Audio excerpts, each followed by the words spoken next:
ఎక్కువ రాష్ట్రాల్లో ప్రజలు మాట్లాడే ఏకైక భాష తెలుగు. మాతృభాష మన మూలాలకు సంకేతం. ముందు మాతృభాష రాణిస్తే ఏ రంగంలోనైనా రాణిస్తాం. ఇంగ్లీష్ అవసరం, కానీ భాషను మరిచిపోతే మనమే కోల్పోయినట్టు అవుతుంది. ఇంగ్లీష్ ఉపాధికి అవసరం. అయితే ఇప్పుడు ఇంత మునిపే చంద్రశేఖర్ గారు మాట్లాడినప్పుడు టెక్నాలజీ వల్ల ఈ భాష కనుమరుగైపోతున్నారు. కానీ నా ఉద్దేశం టెక్నాలజీ వల్ల ఈ భాషను కాపాడుకోవడానికి చాలా సులభం. రాబోయే రోజుల్లో ఇప్పుడు కొత్తగా యాప్లు వచ్చాయి. మీరు తెలుగులో మాట్లాడితే మీకు తెలుగులోనే సమాధానం ఇస్తాయి. ఏ బాధ లేదు. కనీసం టైప్ చేయడానికి తెలియని వాళ్ళు కూడా ఈ టెక్నాలజీ ఉపయోగించుకునే పరిస్థితి వస్తుంది. అలాంటి టెక్నాలజీలో మనం మనుగడ సాధించవలసిన అవసరం ఉందని చెప్పి కూడా నేను మీకు తెలియజేస్తున్నా. ఈరోజు పొట్టి శ్రీరాములు గారి పేరు మీద 85లోనే నందమూరి తారక రామారావు గారు తెలుగు యూనివర్సిటీ తీసుకొచ్చారు. విభజన తర్వాత రాజమండ్రిలో మళ్ళీ పొట్టి శ్రీరాములు తెలుగు విశ్వవిద్యాలయాన్ని ఏర్పాటు చేస్తున్నామని మీ అందరికీ విజ్ఞప్తి చేస్తున్నా. మన నాయకుల్ని మనం గౌరవించుకోవాలి.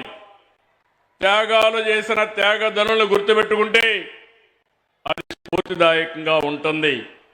ఈ సందర్భంగా నేను ఒకే ఒక విషయం మీ అందరికీ విజ్ఞప్తి చేస్తున్నాను.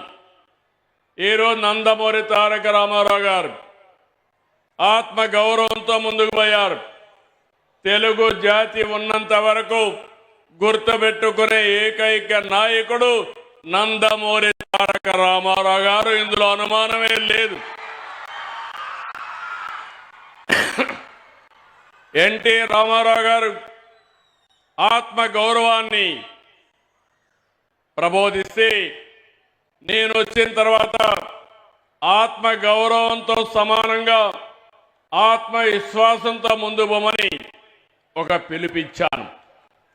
ఆ పిలుపుతో ఓసారి నాకెంతో సంతోషం.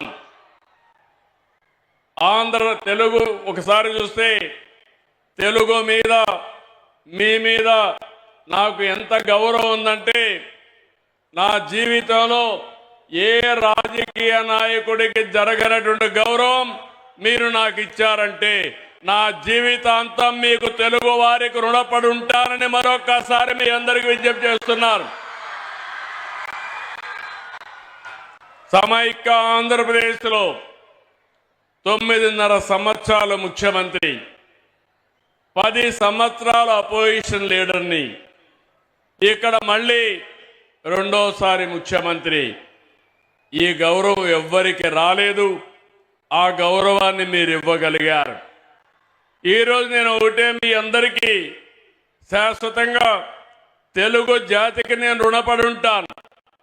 ఇంకొక విషయం కూడా మీరు గుర్తుపెట్టుకోవాలి. ఒకప్పుడు తెలుగు జాతి వివిధ ప్రాంతాల్లో ఉంది. కాలక్రమేణా అందరూ ఒకటిగా ఉండాలని ఆ రోజు పొట్టి శ్రీరాములు గారు త్యాగం చేయడం, మళ్ళీ రాష్ట్రం ఒకటిగా కలవడం జరిగింది. తెలుగు జాతి అనేక సందర్భాల్లో కలిసి ఉన్నాం, కొన్ని సందర్భాల్లో విడిపోయాం. ఇప్పుడు తెలుగు జాతికి 2 రాష్ట్రాలు వచ్చాయి. ఒకటి తెలంగాణ, ఒకటి ఆంధ్రప్రదేశ్. మీ అందరూ ఈ సందర్భంగా ఒకటి గుర్తుపెట్టుకోవాల్సిన అవసరం ఉంది.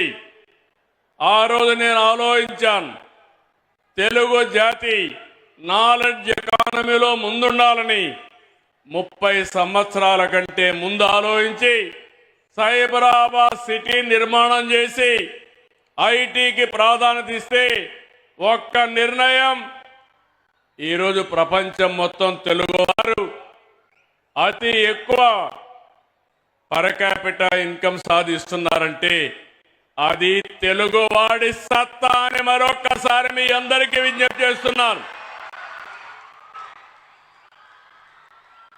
ఈరోజు దానికంటే మించిన అవకాశాలు మనకు వచ్చాయి. ఆర్థిక సంస్కరణలు ప్రవేశపెట్టిన వ్యక్తి పివి నరసింహారావు అయితే 1995లో భారతదేశం, అందులో తెలుగు జాతి అందిపుచ్చుకున్న ఆయుధం ఇన్ఫర్మేషన్ టెక్నాలజీ. ఈరోజు మూడోది మీరు ఒకసారి చూస్తే, ఈరోజు మొత్తం భారతదేశానికి ఒక అవకాశం, అదే యువ భారతదేశం. యువకులు ఎక్కువ ఉండే దేశం ప్రపంచంలో భారతదేశం. ఇది 47 వరకు ఉంటుంది. అన్ని దేశాలు జనాభా తగ్గిపోతా ఉంది, వయసు మీరిన వాళ్ళు పెరుగుతున్నారు. కానీ భారతదేశానికి మాత్రం అడ్వాంటేజ్ ఉంటుంది. నాలుగో విషయం మీరు చూస్తే, ఒక సమర్థవంతమైన నాయకుడు, right time, right leader, right place, that is Narendra Modi.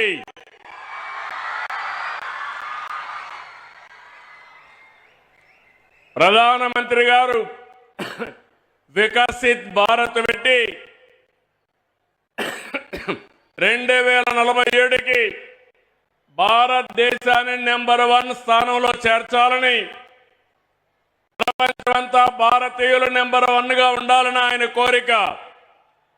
నేను దానికి పూర్తిగా మద్దతిస్తూనే ప్రపంచం మొత్తం అత్యంత శక్తివంతమైన జాతిగా తెలుగు జాతి ఉండాలనేది నా సంకల్పం. ఇది అసాధ్యం కాదు, ఇది సాధ్యం. ఇది జరగాలంటే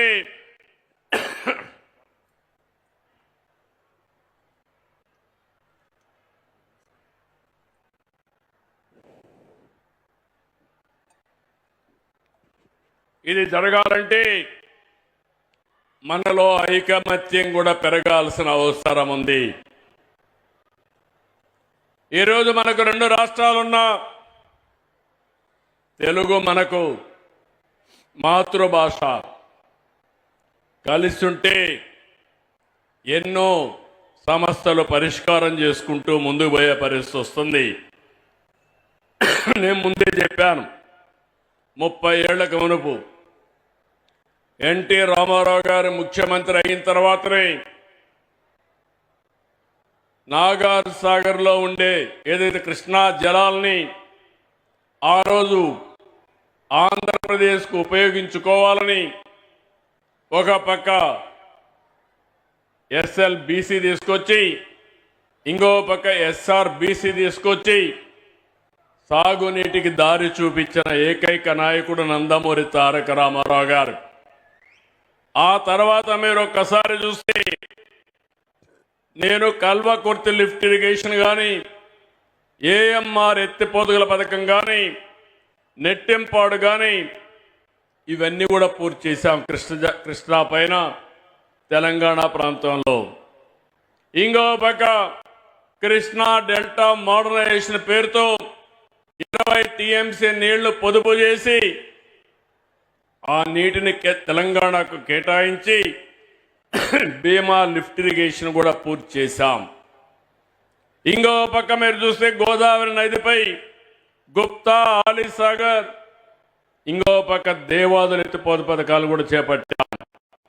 ఆంధ్ర ప్రాంతంలో చేగల్నాడు, పుష్కర, తాటిపూడి ఇలాంటి లిఫ్ట్ ఇరిగేషన్లు తీసుకొచ్చాం. 2014లో పట్టిసీమ ప్రాజెక్టుతో కృష్ణా డెల్టాకు నీరు తీసుకొచ్చాం.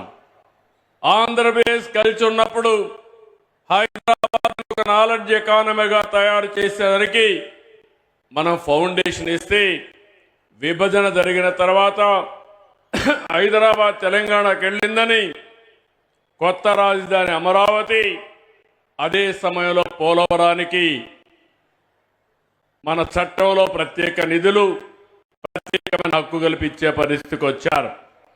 ఈరోజు నేను మీ అందరికీ ఒకటి హామీ ఇస్తున్నాను, చరిత్రలో కొంతమందికి కొన్ని అవకాశాలు వస్తాయి. ఆ రోజు సైబరాబాద్ ద్వారా హైదరాబాద్ నగరాన్ని ప్రపంచ పట్టణంలో పెట్టాం. ఈరోజు అమరావతి మళ్లీ కట్టి, అమరావతి దేవతల రాజధాని, అమరావతి ప్రజా రాజధాని ఈ అమరావతి. ప్రపంచానికి ఒక నమూనాగా దీన్ని తయారు చేసే అవకాశం తీసుకుందాం. అలాంటి అవకాశం తీసుకుని ఈ రాజధాని నిర్మాణం చేస్తాం. అదే సమయంలో ఇంకొక పక్క మీరు చూస్తే నేను ఒకే విషయం మీ అందరినీ కోరుతున్నాను. పోయిన సంవత్సరం దగ్గర 6,282 టీఎంసీ నీళ్లు గోదావరి కృష్ణాలో